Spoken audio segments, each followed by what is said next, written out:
오늘 우리에게 주시는 하나님의 말씀은 신약성경 요한복음 11장 1절에서 16절까지의 말씀입니다.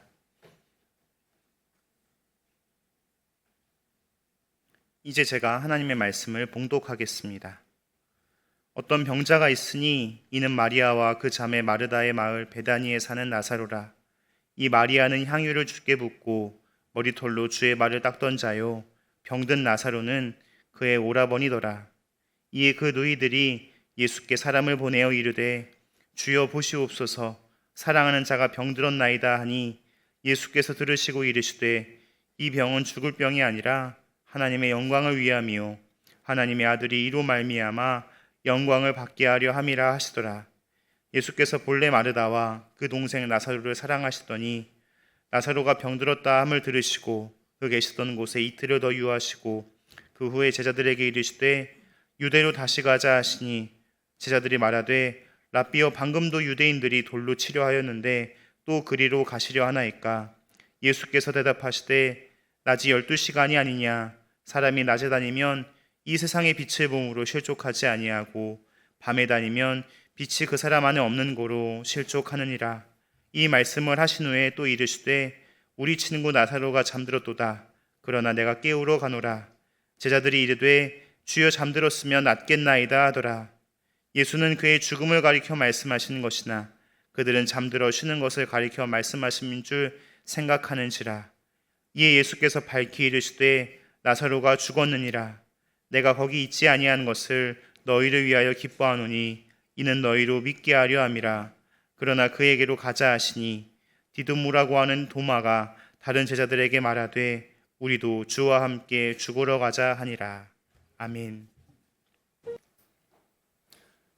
오늘도 거룩한 주일을 맞아서 우리 주님 앞에 나와 예배드리는 모든 성도님들 가정과 주님께서 세우신 높은 뜻 정의 교회 위에 주님의 은혜와 평강이 충만하기 바랍니다. 제가 호남신학대학교를 섬기고 있을 때 학교 기숙사에서 몇 달을 지낸 적이 있습니다. 기숙사에서는 잠만 자고 주로 교수 연구실에 있었습니다. 하루는 밤늦게 연구실에 앉아 있는데 멀리서 부르짖는 소리가 아린히 들려왔습니다. 아마 밤에 조용해서 그 소리가 들린 것 같습니다. 시계를 보니까 밤 12시가 넘어 있었습니다. 도대체 이게 무슨 소린가 하고 밖에 나가서 알아봤더니 학교 예배실에서 신학생들이 소리 지르며 기도하는 소리였습니다. 처음에는 참 대단하다고 생각했습니다. 학교 공부가 얼마나 힘든데, 또 내일 새벽에는 다시 새벽 기도회를 나와야 될 텐데 이렇게 밤늦게까지 기도하다니 참 대단하구나. 그러다가 이런 생각이 들었습니다. 아니, 얼마나 간절하면 이렇게 밤늦게까지 부르짖으며 기도를 할까? 공부만 해도 시간이 모자랄 텐데 학생들이 저렇게 밤늦게 기도하는 것이 몹시 안타깝게 느껴졌습니다. 그러다 문득 이런 생각이 들었습니다. 왜 하나님은 신학생들이 저렇게 간절히 기도하는데 기도를 안 들어주실까? 빨리빨리 응답해 주시고 학생들이 좀 공부에 집중하게 하시면 더 좋으시지 않을까? 여러분, 신학생들이 나쁜 것을 달라고 기도하겠습니까?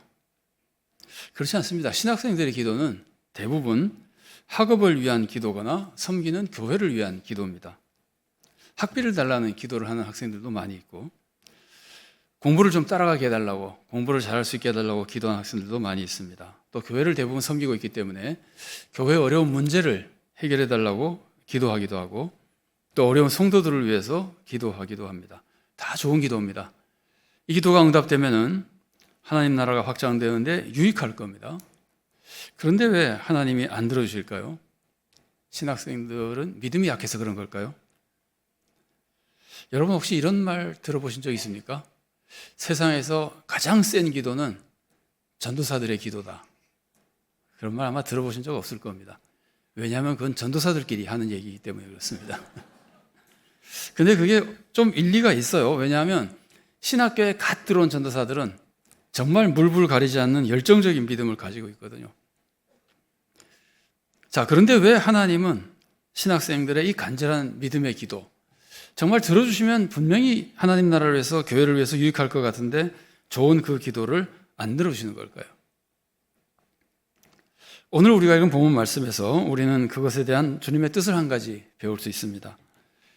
오늘 본문은 예수님이 죽은 나사로를 살리신 사건입니다. 근데 여기 재미있는 모습이 나옵니다. 나사로의 누이들이 예수님께, 나사로가 지금 병들어 누웠을 때 아직 죽기 전이죠. 죽기 직전이라고 봐야 되겠죠. 예수님께 이렇게 간청하는 내용이 나옵니다. 오늘 본문 3절 말씀입니다. 이에 그 누이들이 예수께 사람을 보내어 이르되 주여 보시옵소서, 사랑하시는 자가 병들었나이다 하니. 이 마르다와 마리아는 나사로가 병들었다고 말하지 않습니다. 예수님 나사로 잘 압니다. 그런데 나사로가 병들었다고 말하지 않습니다. 우리 오라버니가 병들었다고 말하지 않습니다. 주님이 사랑하시는 자가 병들었다고 말합니다. 이것은 이 두 자매가 예수님이 나사로를 사랑한다는 예수님의 사랑을 확실히 믿었다는 뜻입니다. 이 사람, 주님이 사랑하시는 사람입니다. 주님의 사랑을 확실히 믿고 주님께 간구하는 겁니다. 그것만이 아닙니다. 마르다와 마리아는 예수님의 능력도 분명히 믿었습니다. 나사로가 죽은 후에 예수님이 오시자 요한복음 11장 1절에 보면은 마르다가 이렇게 말하는 내용이 나옵니다. 마르다가 예수께 여짜오되 주께서 여기 계셨더라면 내 오라버니가 죽지 아니하였겠나이다. 그때 주님이 오셨으면 분명히 살리실 수 있었을 겁니다. 지금도 오라버니가 죽은 지금도 예수님을 믿고 있는 거예요. 그러니까 분명히 예수님의 권능을 믿었던 겁니다. 마르다만이 아닙니다. 마리아도 마찬가지입니다. 11장 32절에 이렇게 기록되어 있습니다. 마리아가 예수 계신 곳에 와서 배웠고 그 발 앞에 엎드려 이르되 주께서 여기 계셨더라면 내 오라버니가 죽지 아니하였겠나이다 하더라. 마르다와 마리아의 모습 보십시오. 예수님이 나사로를 사랑한다는 것을 분명히 믿었습니다. 예수님은 나사로를 분명히 살릴 수 있다는 것도 믿었습니다. 예수님의 사랑과 권능을 분명히 믿은 겁니다. 자기들만 믿은 것이 아닙니다. 예수님은 사랑하지도 않는데 자기 혼자 그렇게 사랑한다고 믿는 게 아닙니다. 예수님이 진짜 실제로 나사로를 사랑하셨습니다. 오늘 보면 5절 말씀입니다. 예수께서 본래 마르다와 그 동생과 나사로를 사랑하시더니. 자, 나사로는 주님의 사랑받는 성도입니다. 그러면 이 나사로를 살려주면 나사로가 나쁜 짓 하겠습니까? 주님의 사랑받는 성도예요. 이 나사로는 주님이 기뻐하시는 삶을 살고 있는 성도라고 볼 수 있어요. 그러니까 삶도 바르게 살아가고 신앙생활도 제대로 하고 있고 주님을 확실히 믿고 있고 주님의 사랑도 믿고 주님의 권능도 믿고 치유만 해주면 주님을 위해서 더 좋은 일을 할 텐데, 그런데 그 나사로를 주님은 살려주지 않으시고 믿음으로 기도하는 이 두 자매의 기도를 주님께서는 안 들어주신 겁니다.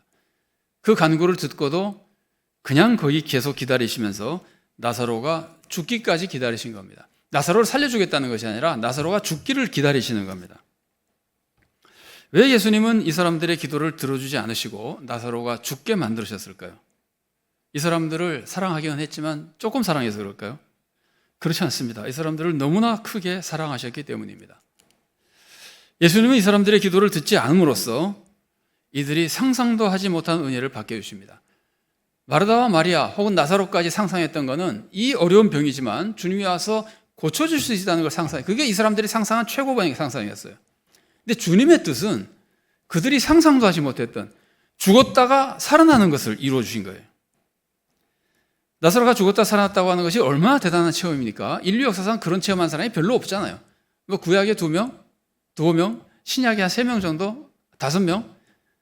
그렇겠네요. 예수님이 3명 살리시고, 베드로와 바울이 살리셨으니까. 물론 기록되지 않은 것도 있을 수 있습니다. 정말 몇 명 되지 않는 위대한 신앙, 은혜의 체험을 하게 된 겁니다. 근데 나사로가, 또 마르다 마리아가 나사로가 다시 살아난 은혜만 체험한 것이 아닙니다. 어쩌면 그보다 더 큰 은혜를 체험했습니다. 그게 뭐냐면은 나사로가 죽었다 살아나니까 사람들이 그걸 보고 많은 사람들이 예수님을 믿게 된 거예요. 그러니까 나사로만 살아난 것이 아니라 수많은 사람들을 구원하는데 이 사람들이 주인공이 된 겁니다. 그래서 심지어 유대 지도자들이 예수님을 죽이려고 하다가 나사로까지 죽이려고 그런 겁니다. 요한복음 12장 10절과 11절에 이렇게 기록되어 있습니다. 대제사장들이 나사로까지 죽이려고 모의하니 나사로 때문에 많은 유대인이 가서 예수를 믿음이러라. 예수님이 기도를 들어주지 않으신 것은 이렇게 놀라운 역사를 이루기 위한 주님의 뜻이 계셨던 겁니다. 우리는 어떻습니까? 우리 기도에 하나님께서 즉시 응답해 줄 때도 많이 있습니다. 정말 우리가 그럴 때는 기쁘고 감사하고 또 믿음의 확신이 생기고 정말 너무나 좋죠. 그러나 기도가 응답되지 않는 경우도 있잖아요. 그럴 때 어떻게 합니까? 보통 내가 무슨 죄가 있어서 기도가 응답되지 않는가 하고 자기를 되살펴봅니다. 그래서 그런 기회에 기도가 응답되지 않고 어려움을 겪는 동안에 우리는 여러 가지 미처 생각하지 못했던 것을 생각하며 회개합니다. 그리고 또 내 기도가 이게 하나님 뜻에 맞지 않는 것은 아닌가 또 생각해 봅니다.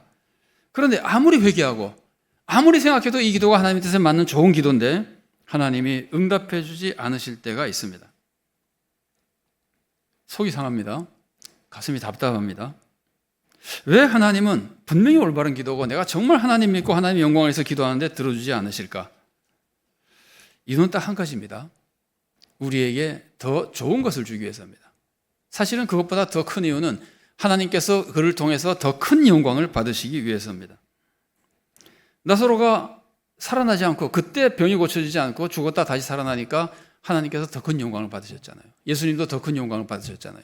더 많은 사람들이 구원받았잖아요. 이 사람들도 놀라운 은혜를 체험하는 축복을 받았잖아요. 여러분, 사도 바울은 인류 역사상 가장 위대한 성도라고 해도 과언이 아닐 겁니다. 누가 생각해도 사도 바울은 가장 믿음이 좋은 성도고 사도고 주님의 종이었습니다. 사도 바울이 하는 일은 모두가 하나님께 영광이 되는 일이었습니다. 사도 바울이 건강하게 한 지역이라도 더 가서 복음을 전하면 하나님께 더 큰 영광이 되는 겁니다. 한 마디라도 더 하면 복음이 더 많이 전파되는 겁니다. 한 영혼이라도 더 살 수 있는 겁니다. 사도 바울이 건강하게 일을 할 수 있으면 전부 다 하나님께 영광이 되고 하나님의 뜻을 이루어드리는 일입니다. 그런데 하나님은 사도 바울에게 고통스러운 질병을 주셨습니다. 왜 주셨습니까? 고린도후서 12장 7절 말씀입니다. 여러 계시를 받은 것이 지극히 크므로 나를 너무 자만하지 않게 하시려고 내 육체의 가시 곧 사탄의 사자를 주셨나니 이는 나를 쳐서 너무 자만하지 않게 하려 하심이라. 하나님께서는 사도 바울이 나중에 깨달은 거죠. 사도 바울이 너무 자만해지지 않고 겸손히 하나님만 의지해서 더 좋은 일꾼이 되도록 하기 위해서 질병을 주셨거든요. 근데 사도 바울은 이 질병을 사탄의 사자라고 생각했습니다. 여러분, 사탄이 뭐 하는 존재입니까? 하나님을 대적하는 존재. 하나님의 사업은 다 방해하는 존재잖아요. 그러니까 사도 바울이 이 질병을 생각할 때 내가 이것 때문에 하나님 나라 일을 못한다는 거예요. 병에 걸려서 한 번 더 갈 곳 가지 못하고 한 사람 더 만날 것 만나지 못하고 설교 한 번 더 할 거 하지 못합니다. 그것도 있지만 그거 못지않게 중요한 방해거리가 뭐냐면 사도 바울이 이렇게 비참한 질병에 걸린 걸 보면 사람들에게 시험이 된다는 말이에요. 사도 바울이 그런 말하는 내용이 나오죠, 성경에. 나에게 너희들에게 시험할 거리가 나에게 있었는데도 불구하고 너희들이 나를 사랑했다 이렇게 표현하고 있거든요. 갈라디아서를 보면은. 그러니까 사도 바울의 이 질병은 많은 사람들에게 시험거리가 되는 거였어요. 예수 믿는다는 게 하나님의 종이라는 게 저것도 못, 자기 병도 못 고치고 저게 뭐야? 그러니까 하나님 사업을 하는데 방해가 되는 것이라고 생각한 거예요. 그래서 사탄의 사자라고 부르는 겁니다. 사도 바울은 믿음과 능력이 있었던 사람입니다. 많은 사람을 고쳐줬고 심지어 죽은 사람도 살렸습니다. 그런데 지금 자기 병을 치유하지 못하고 있고 자기 병이 치유되지 않는 거예요. 그래서 간절히 기도했으나 하나님 치유해주지 않으셨습니다. 또다시 간절히 기도해도 하나님 치유해주지 않으셨습니다. 세 번째 간절히 기도했더니 하나님이 응답을 해주셨는데 치유해주겠다는 응답이 아니라 안 고쳐주겠다는 응답을 해주셨습니다. 고린도서 12장 8절과 9절 말씀입니다. 이것이 내게서 떠나가게 하기 위하여 내가 3번 주께 간구하였더니 나에게 이르시기를 내 은혜가 내게 족하도다. 이는 내 능력이 약한 데서 온전하여짐이라 하신지라.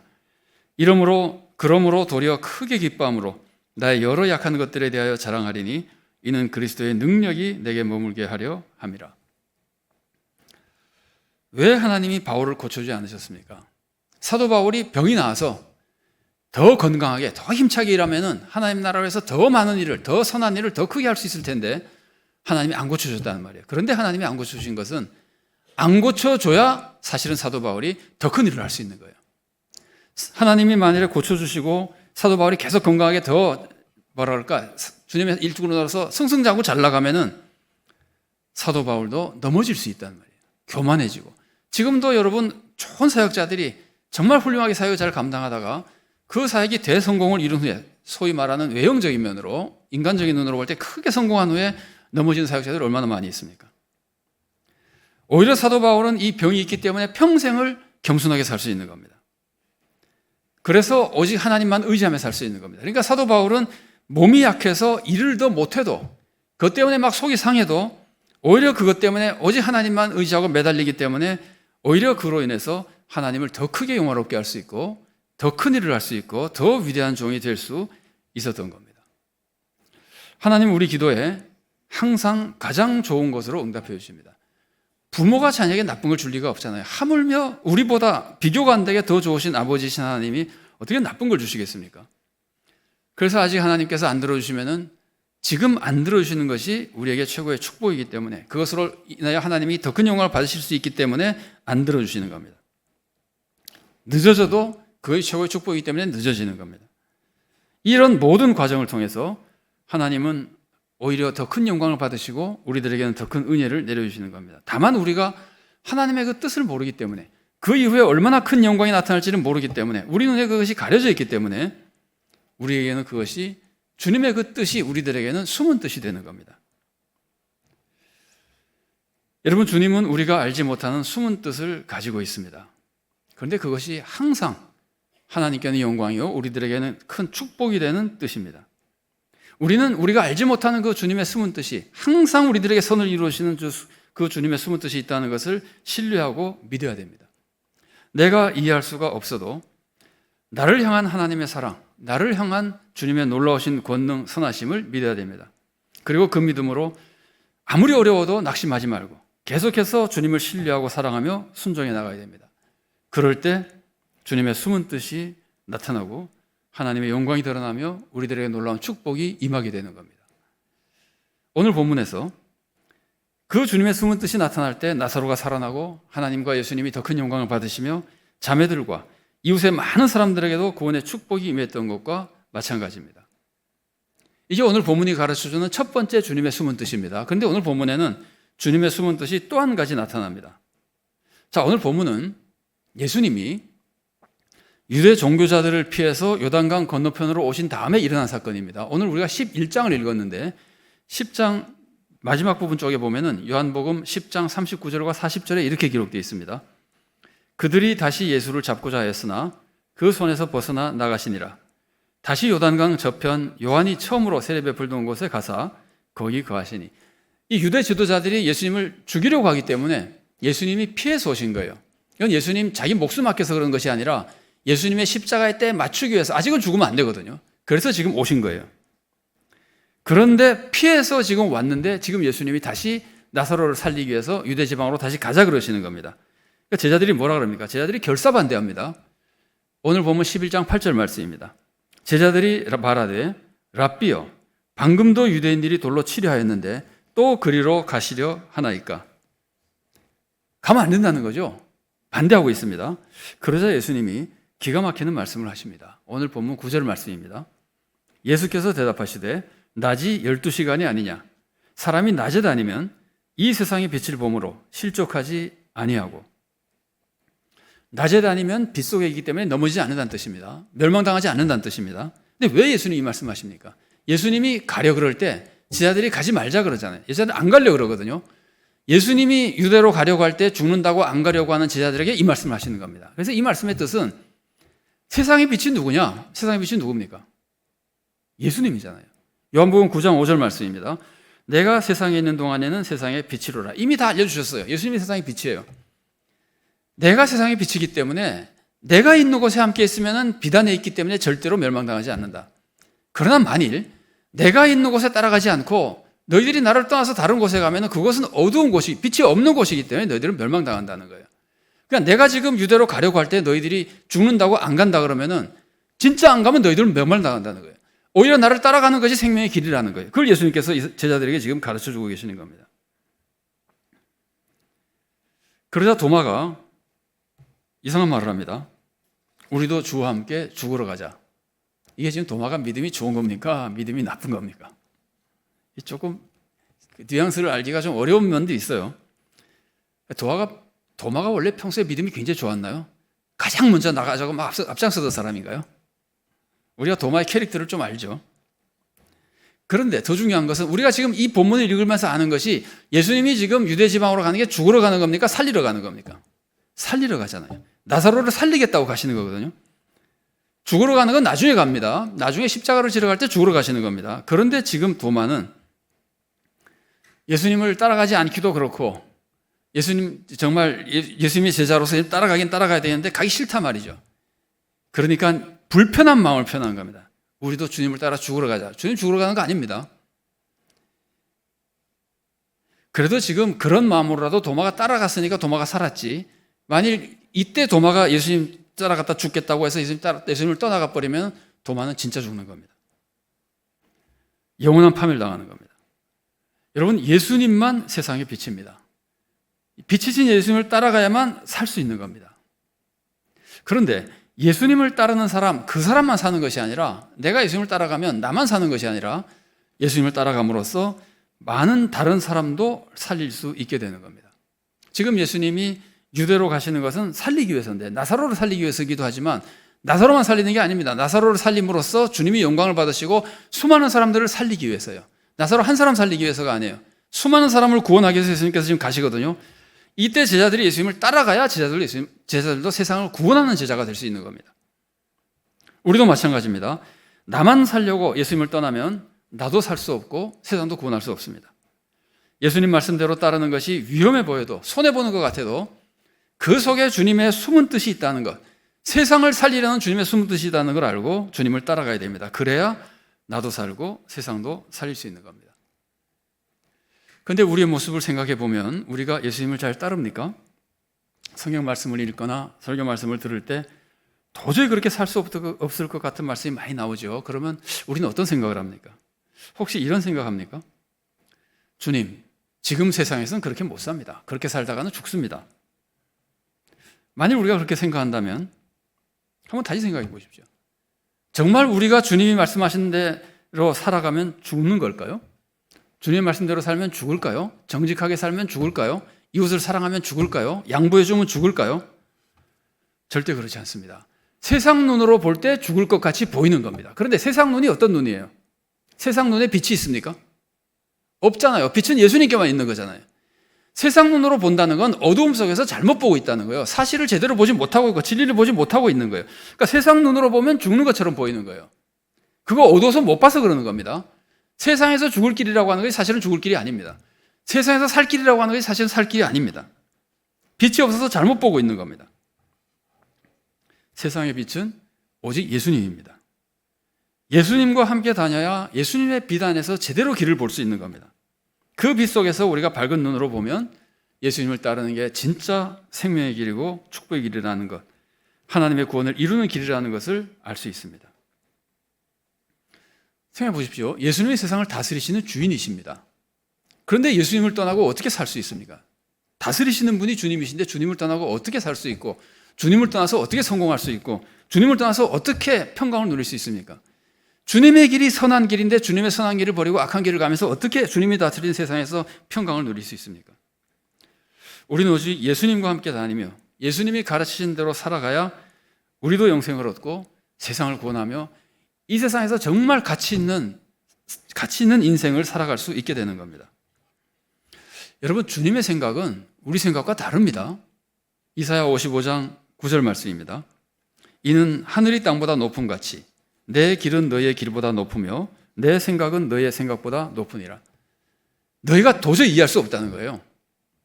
주님의 생각은 우리가 이해할 수 없는 경우가 너무나 많은, 그래서 우리가 보기에는 불가능해 보이는 거예요.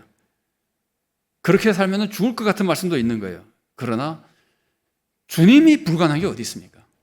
주님께는 생명이 있잖아요. 주님 따르는데 죽는 게 어디 있습니까? 주님의 말씀이 진정한 생명의 길이고 평강과 축복의 길인 겁니다. 여러분, 하나님은 창조주시잖아요. 우리는 피조물이잖아요. 하나님과 우리는 너무나 다른 거예요. 완전히 다른 거예요. 하나님은 우리와 전혀 다른 거룩한 분입니다. 그래서 주님의 생각이 우리와 전혀 다른 겁니다. 그리고 주님의 그 말씀이 우리가 생각하지 못한 놀라운 생명과 구원과 축복이 있는 말씀인 겁니다. 사실 주님은요, 우리에게 불가능한 것을 하라고 말씀하십니다. 그런데 다만 우리가 어두움 속에서 불가능해 보이는 것뿐이지 주님께는 불가능한 것이 아니기 때문에 하라 그러시는 겁니다. 우리가 잘못 봐서 불가능해 보이는 것뿐입니다. 여러분, 그런데 주님이 내가 보기에 불가능한 것을 주님이 말씀하실 때 그 말씀을 따라야 기적이 일어나는 겁니다. 여러분, 예수님이 많은 환자들을 고쳐주셨죠. 한번 생각해 보세요. 예수님이 손 마른 사람 회장에서 고쳐주실 때 손을 펴라 그러셨잖아요. 이게 이 손 마른 사람에게 이게 가능한 일입니까? 가능하면 진작 폈지. 도저히 안 되는 거예요. 불가능한 거예요. 그 예수님 지금 불가능한 걸 하라고 명령하시는 거예요. 그런데 이 손 마른 사람이 주님 이거 안 되는 겁니다. 펴긴 뭘 펴입니까? 이대로 살겠습니다. 그러면 평생 못 펴는 겁니다. 주님이 펴주겠다고 펴라 그래도 자기가 안 된다고 안 펴면 못 펴는 겁니다. 주님이 펴라 그럴 때 자기가 펴보니까 펴지는 거예요. 주님은 우리들에게 원수를 사랑하라 그러십니다. 이게 가능한 일입니까? 원수를 사랑하는 건 불가능한 일입니다. 세상 눈으로 볼 때 불가능한 일입니다. 그래서 불가능하니까 안 하겠다고. 주님 원수를 내가 어떻게 사랑합니까? 저런 인간을 내가 어떻게 사랑합니까? 그러면 그 사람 평생 이웃 사랑하지 못하고 사는 거예요. 사랑 없는 삶이 되는 거예요. 그런데 원수를 사랑하라는 주님의 말씀을 내가 할 수 없는 거지만 주님이 하라 그러셨으니까 주님을 신뢰하고 정말 의지를 가지고 내 마음에 아직 사랑이 충만히 임하지 않았어도 의지를 가지고 원수를 사랑하려고 노력하고 사랑을 베풀어 나가기 시작할 때 기적이 일어나는 겁니다. 원수를 사랑하는 사람이 되고 주님이 기뻐하신 자녀의 모습을 회복할 수 있게 되는 겁니다. 주님 우리들에게 이 약한 세상에서 정직하게 살라 그러십니다. 양보해 주라 그러십니다. 사랑하라 그러십니다.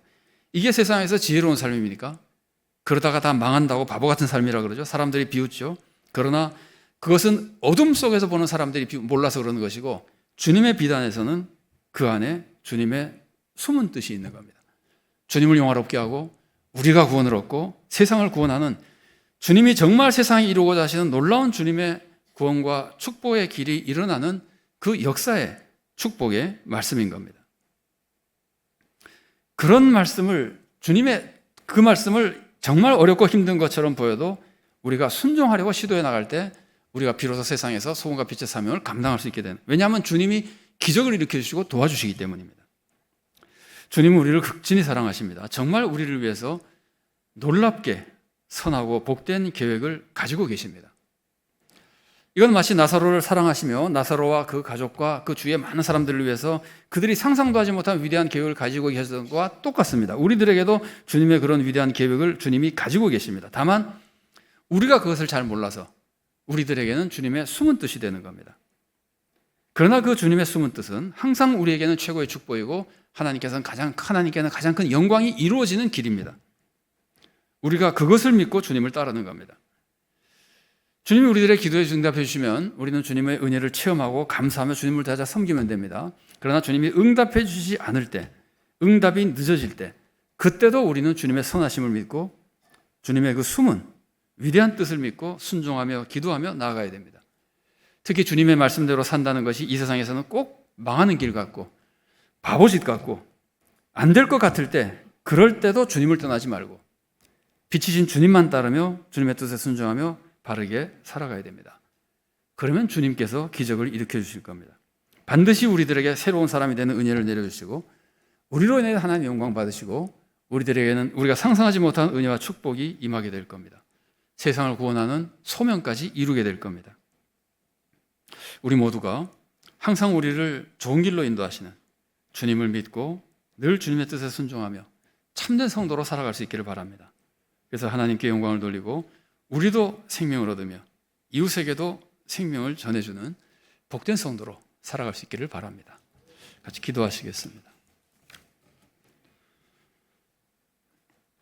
사랑의 하나님 감사합니다. 너무나 추하고 부족한 사람들이지만 주님께서 사랑하여 주셔서 자녀로 삼아 주셨으니 이제 우리가 주님의 자녀로 주님의 은혜 속에 산다는 것 잊지 않도록 도와주시옵소서.